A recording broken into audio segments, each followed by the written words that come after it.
Hey, everybody. Appreciate you stopping by. And just thought that since here at rivals.com, actually, I'm not rivals.com, I'm just Edgy Tim, but someone knew that a family and someone I am absolutely thrilled that Rivals had the smarts to bring in and to hire and to make part of our growing network. Many of you will recognize this guy. Clint Cosgrove, he has sold his soul to the devil. He is now on board with Rivals, and dude, it's great to have you a part of the Rivals family. No, I appreciate it, Edgy, and you and our relationship is a big reason that I'm here, and I'm just very appreciative for the opportunity.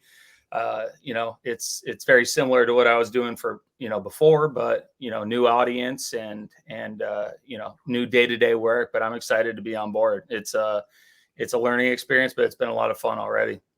Why this move, and what kind of pointed you in this direction? Uh, as you get older and you think about the future, and it's kind of cliche to say, but COVID changed a lot with my family and I. And when you look at future opportunities and growth, I loved what I was doing at National Preps. I believe in what they're doing. I love the people there. I really enjoyed working day to day with the college teams and that line of work. But as far as room for growth and a big company that has many opportunities, that isn't something that I really had with my last position. And if you're not growing, they say you're dying. I was excited to start something new. I'd done that for 8 years. And as much as I loved it, it was, a lot of the same work day in and day out, just with new kids. And I think this gives me a platform and opportunity to not only grow as a professional, but, as an individual, make new relationships and try new things. So not sure if I'm the best writer at this point, I'm just used to writing for coaches and I don't know how much the fans care about ankle flexion of a player and that sort of thing. So just adjusting to my audience and really learning what the fans, what the people who cover or follow recruiting want to hear is probably the biggest adjustment. But at the end of the day, it's covering football players, it's evaluating and getting information out there that people care about. Yeah, it's interesting because in some ways it's very similar to what you were doing, but in other ways it's completely different. And as far as kind of what you've been able to learn so far, and I know you just kind of started, so you're still pretty green with everything, but what are some of the biggest kind of differences that you've seen from what you were doing versus what you're in the process of getting done now? Yeah. So what I was doing before was, really purely evaluation and gathering information. A lot of people look at what I do, see me at football camps, games, all those things, and think about how fun that is. But a lot of the back end stuff was, I'm talking with these coaches, I'm getting transcripts, I'm getting contact information, and filling out a database. And so that's kind of the behind the scenes of what I was doing before. And now I really get to focus on more of, I wouldn't say just evaluating, but taking what I see and getting it to a broader audience in a way that they can, understand it without as much, I don't want to say technical terms, but, certain things that I was doing before as far as evaluation process and, where a player might fit into a certain team's roster doesn't really apply to what I'm doing today. And before I wasn't really doing interviews and such, so some of the first things that I've done since starting is I talked to a couple athletes after game day visits last weekend, like Carson Hintzman, who's one of the top linemen in the nation, down to Ohio State and Wisconsin, had a great conversation with him. And my background with him is I saw him at a camp in Minneapolis when he was an 8th grader. So we had that relationship, and just to see how he's grown and where he's, come in the process was pretty cool. And so the interview part, that's new for me. I've done the podcasts, I've talked about players, done the evaluations, but really doing the interviews and then presenting it in a way that where fans can take that information and really don't want to say gain insider knowledge, but maybe insight that they wouldn't have just from following, where a kid went on a visit or who their final schools are. So that has been, that's been the big adjustment. But as you know, I'm not very good at shutting up, and I like talking. So So it's a good fit. yeah, it is. Seriously. And so that would be the biggest difference so far. I've done less evaluation, less identifying of athletes.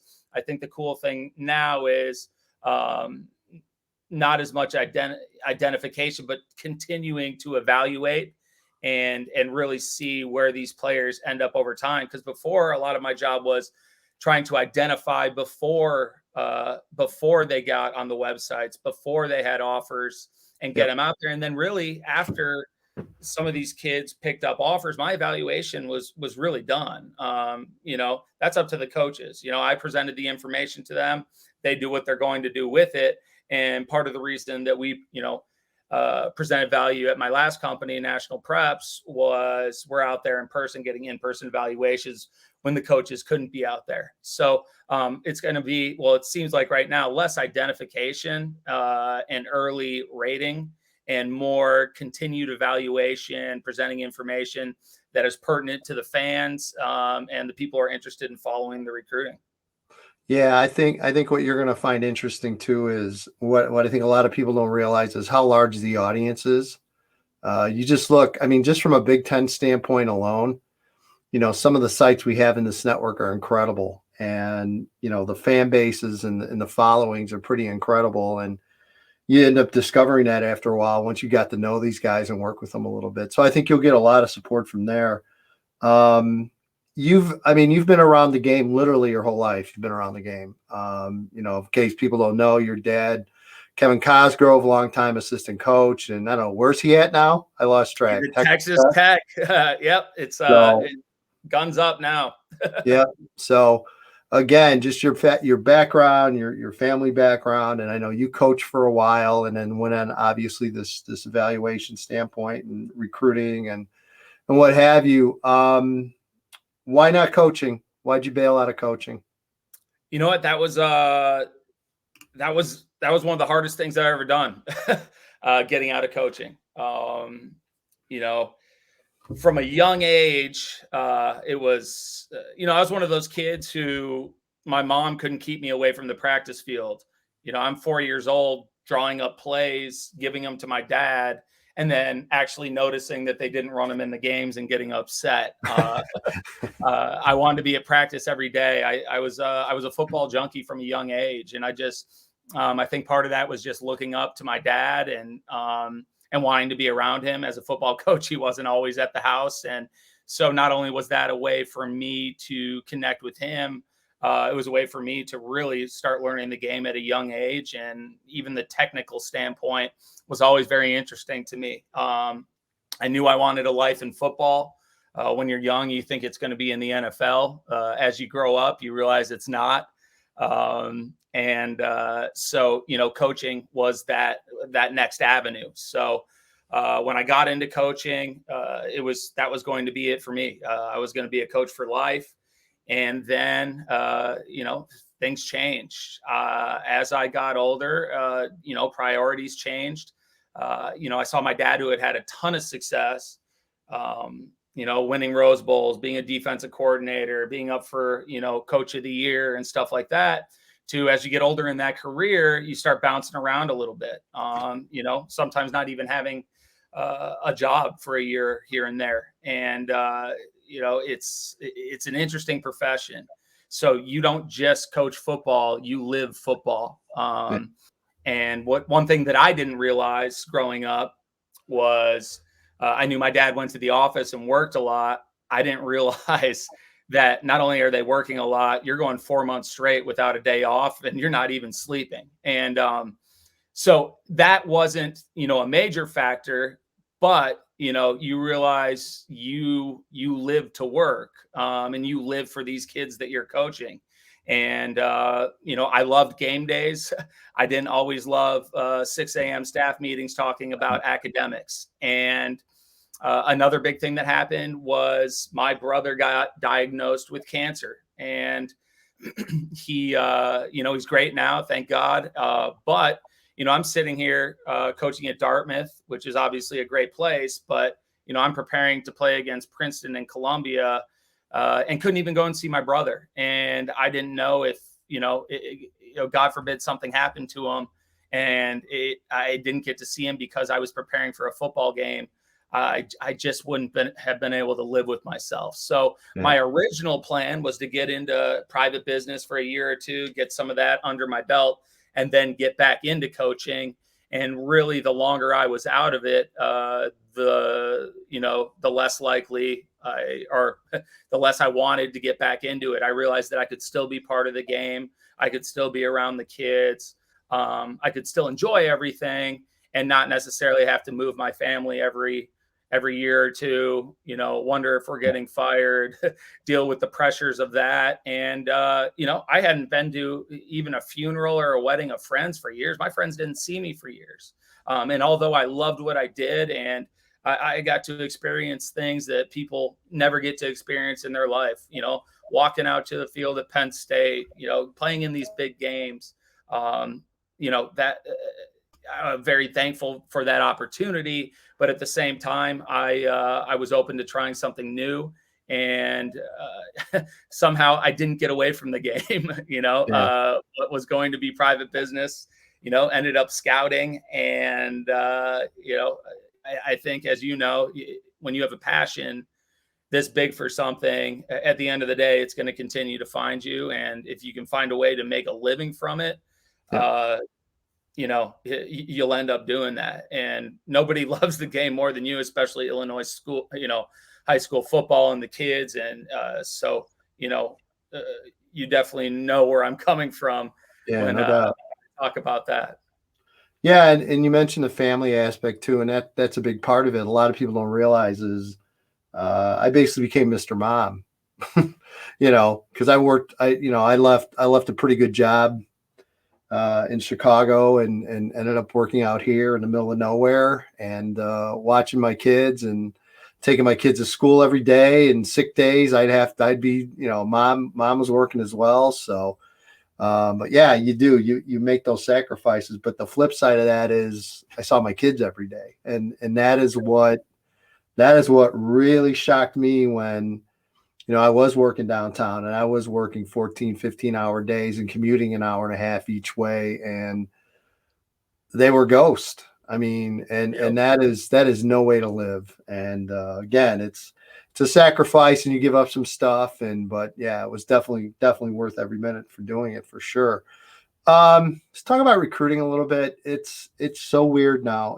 Not that it hasn't always changed, but you throw COVID in with the transfer portal, throw it in with everything that's going on. I mean, Clint, like at this time of the year for 2022s, you really almost avoid talking to them because there's really not a whole lot that you can do or say, or you try to be encouraging, but you also have to be realistic as well. And the fact that there's just very, very few offers that are out there. What do you do? What do you say? What kind of advice do you give to people and parents and kids out there that are still trying to make it happen? But, those opportunities are so much more limited now than they were a couple of years ago.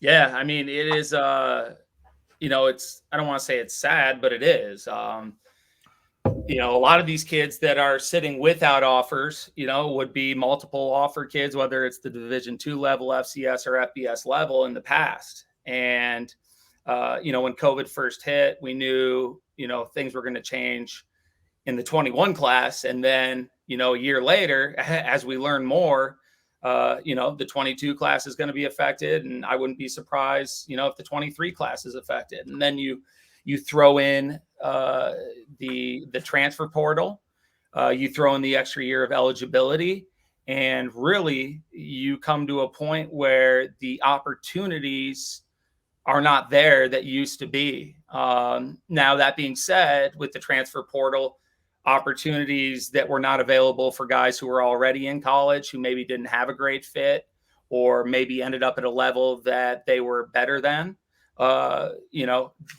they will have future opportunities. But at the same time, every kid that has gone to a Division I school and maybe isn't happy and just says, "Oh, I'm going to hop into the transfer portal," it works both ways. There are a lot of names in the transfer portal, and there's a lot of teams that are focusing on the transfer portal.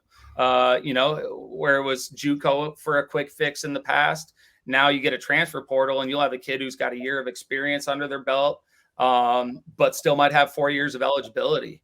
And so it has made it a tough situation for the high school kids, and they cannot control it. And so you play the game because you love it. And, really you got to focus on why you play the game and control what you can control. You cannot control how many offers that colleges have. You cannot control how many high school kids colleges are going to recruit. You can control the way you prepare and play the game. And, as far as it comes to the actual recruiting process, you can control your approach to it. It's important to be proactive. It's important to connect with colleges early. And you just can't get discouraged. A lot of kids are putting extra pressure on themselves, I feel like, because there are limited opportunities right now. We've talked about this before. There's some schools, I can't remember who it was, but at a Division I school, they were going to take 5 high school prospects this year. Yeah. In the past, when they're taking 25. So that alone is 20 less spots. And then you multiply that over the number of teams. And then, sometimes at the Division II level and the FCS level, they don't even know how many scholarships that they have. They don't know how many people the school is going to let them have in the locker room due to COVID protocols. So it's unfortunate for the kids who are going through the process right now. It doesn't mean they're any less of players because they don't have the opportunities that they might have in the past. But the good thing is there are opportunities. It might not be what they had pictured, just like I ended up coaching instead of playing in the NFL and ended up scouting instead of coaching. There are opportunities to play football. And if you love the game and if it's important to you, you can still find them. It's a different process than it was even 2 years ago. I think it's even tougher just from the fact that we didn't play fall football in 2020. And I think the kids in this state, in Illinois in particular, really got put behind the 8 ball even more so than others. I guess what I'm looking for, trying to get figured out, Clint, is when it comes to trying to help promote kids and try to get names out there, it almost seems like, and maybe it's just me, but there's almost too much overkill with Twitter. Like, I'll get tagged on a Friday night, 300, 400, maybe video highlights and clips. And does it just become a blur after a while? Is there an actual approach strategy for kids as far as getting the video, or is it just the best way to go is just scatter shot and send it everywhere? Yeah. Because from my standpoint, I'm really gotten to the point, and I don't know about you, but I'm at the point now where I really look at what I do on Twitter, and am I really helping anyone by just retweeting constantly? And then are people even going to want to look at my Twitter because all I'm doing is retweeting constantly? Yeah. 100%. It becomes a blur. It really does. And I get it on an individual level because everybody is promoting themselves on Twitter. So if you're not, are you missing out? Like you said, you probably get tagged way more than me, but I still get tagged a ton. And, after a while, when it first started, Twitter being a big part of recruiting, I would try to watch everything, reply to everything, like everything. And after a while, it's just an overload of information. Impossible. Right. Yeah, it really is. And, I understand why kids are doing it. It's a platform to communicate, and it's a platform to display themselves. But at the same time, there's just too much information out there. Whether it be kids not understanding that every workout doesn't need to be posted, Yeah. um, not understanding what level they're probably capable of playing at, and that's a hard part. When I first started doing this, and you've been doing it a lot longer than I have, I was out gathering information. I found what I needed, and then as Twitter started evolving and the online presence of recruiting started evolving, more information was coming to me, which was great from an aspect of collecting. In my last job at National Preps, a lot of people don't realize, and I kind of touched on this earlier. I was basically a recruiting GA for hundreds of schools. I'm the one, gathering the Yeah. academic and contact information, everything like that. So when it first started happening, this Twitter explosion, it was great for me because it enabled me to get a lot more information than I was able to when I was the one going out seeking it. What it did though was cloud everything. After a while, any kid that's not, a freak or a next level, Division I player, it's like it almost starts looking the same, because you watch so much film, you're so inundated with tweets and information, that it really made my job harder in the end, and I'm sure it's made your job harder as well, and it'll continue moving forward. The nice thing about what I'm doing now is I do not have to worry about identifying players. It's more of covering players and continuing to evaluate. So a lot of that noise I can block out. Not that I'm ignoring anybody, not that I don't want to help everybody, because, we do this, Edgy, because we do want to help. We do care. But at the end of the day, it's just, like I said, there's a lot of noise. And as far as being a player and a way to approach it, I think you can be proactive without being over the top.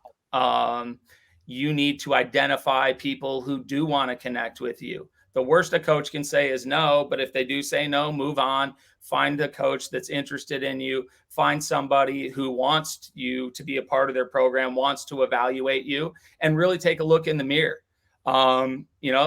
It's not hard to turn on the film of the guys who have these offers for these big schools and look at, okay, do I look like them? Am I 6'4", 240-pound outside linebacker? Okay, no, I'm not that. All right, do I run like they do? Am I explosive like they do?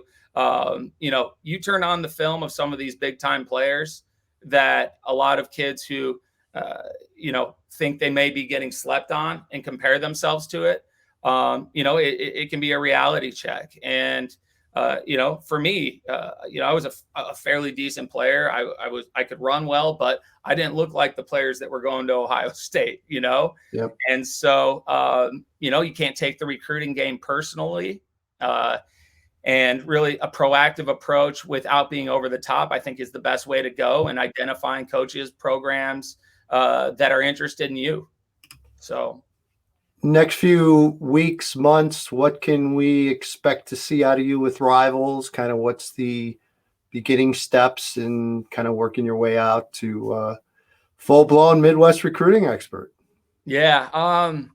Right now it's been a lot of training. Rivals being owned by Yahoo, there's a corporate aspect to it. So I've never really worked in the corporate world, and not saying that the Rivals side of it is corporate, but I've been doing a lot of training and learning, just the processes of how things go at not only Rivals, but Yahoo.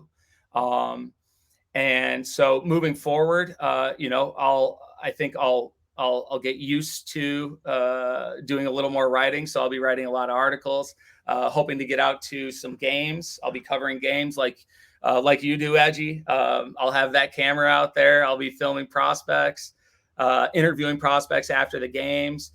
Just really, getting coverage that the fans and the people who follow recruiting, follow these teams. And you talk about the fan bases and the amount of subscribers that these sites have. Getting them the information that they want and that they pay for and subscribe for. So I think you'll see a lot more writing from me. I'm hopefully doing a lot more of this type of things, talking podcasts, and just really crossing over to the media side, and working more from the fans than I am used to in the past, where I worked, for coaches. Everything I did was behind, behind the scenes before, which I really liked. You put out an article, or rank a kid or whatnot, and you've got everybody's opinion. You deal with the message boards and all those things. So just transitioning to that. Before, if I was wrong on a kid, the only people who knew were my clients. Yep. In this role, if I'm wrong on a kid, everybody knows. And I found out early on, just from going and visiting the message boards that I'll be interacting with fans on, and I found out that just from reading those, they'll let you know. It's kind of like being a coach again, in that sense, where you're a little more in the public eye, and people are going to give you their opinion on what you're putting out there. They already trying to find out who your leans are towards. Are you a Michigan fan? Are you an Ohio State fan? Are they already trying to drag that stuff out of you? My DMs are crazy right now. I think there is some of that stuff in there. A lot of people also worry about me being partial to wherever my dad is, and I, with no shame, will support my dad and support his school. But I also have learned quickly, some of a lot of my old social media. My dad was at LSU, and I was down there a lot for that national championship game. And I think in the coaching world, them having families and their families living the game, they do understand. They know that I was still going to give them the same level of service, and I wasn't going to be partial to my dad or a team. Whereas now, I have to, I had to take some of that stuff down, because I am giving information to a lot of different fan bases.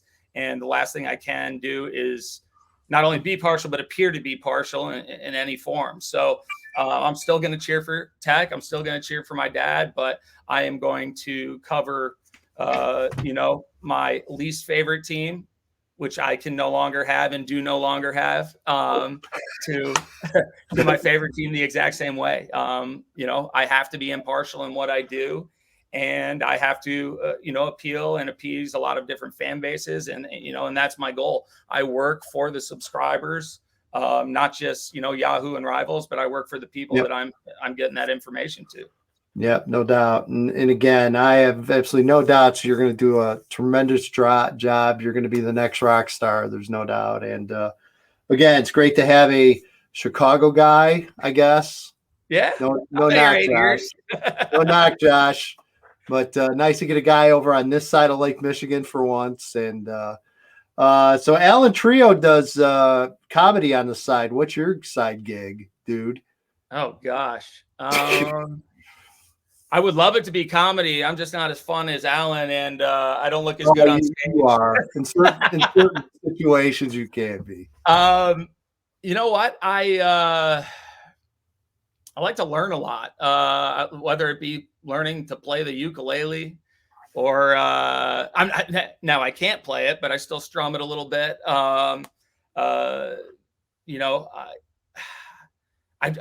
Uber Eats during COVID, I did a little bit of that. That was so proud of you for that. That was a side thing for me. When you're locked up in the house, and I drive a Jeep, and it was nice out, I wanted to take the top off.